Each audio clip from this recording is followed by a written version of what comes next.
Les forces russes ont tenté de franchir la frontière dans la région nord-est de Kharkiv, en Ukraine, avec des véhicules blindés vendredi et ont bombardé lourdement la zone, a déclaré Kiev, marquant ainsi le signe le plus fort jusqu'à présent que Moscou cherche à ouvrir un nouveau front dans la guerre.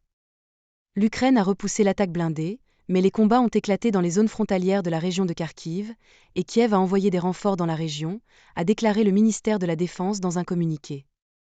Vers 5 heures du matin, l'ennemi a tenté de rompre notre ligne de défense sous le couvert de véhicules blindés, a déclaré le ministère. Jusqu'à présent, ces attaques ont été repoussées, des combats d'intensité variable se poursuivent. Bien que l'offensive russe soit concentrée dans la région de Donetsk, Kiev a mis en évidence un déploiement important de troupes près de la région de Kharkiv ces derniers temps, un regroupement qui pourrait suggérer une attaque imminente ou une tentative de dévier et de bloquer les forces de défense ukrainiennes là-bas. Pendant ce temps, des civils ukrainiens de la ville de Vovchansk, près de Kharkiv, et des zones environnantes, ont été évacués vendredi en raison des bombardements russes intensifiés.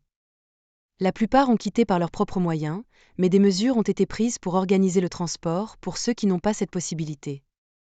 Les forces russes préparent apparemment une offensive estivale en Ukraine dans les prochaines semaines, cherchant peut-être à capturer la capitale régionale de Kharkiv.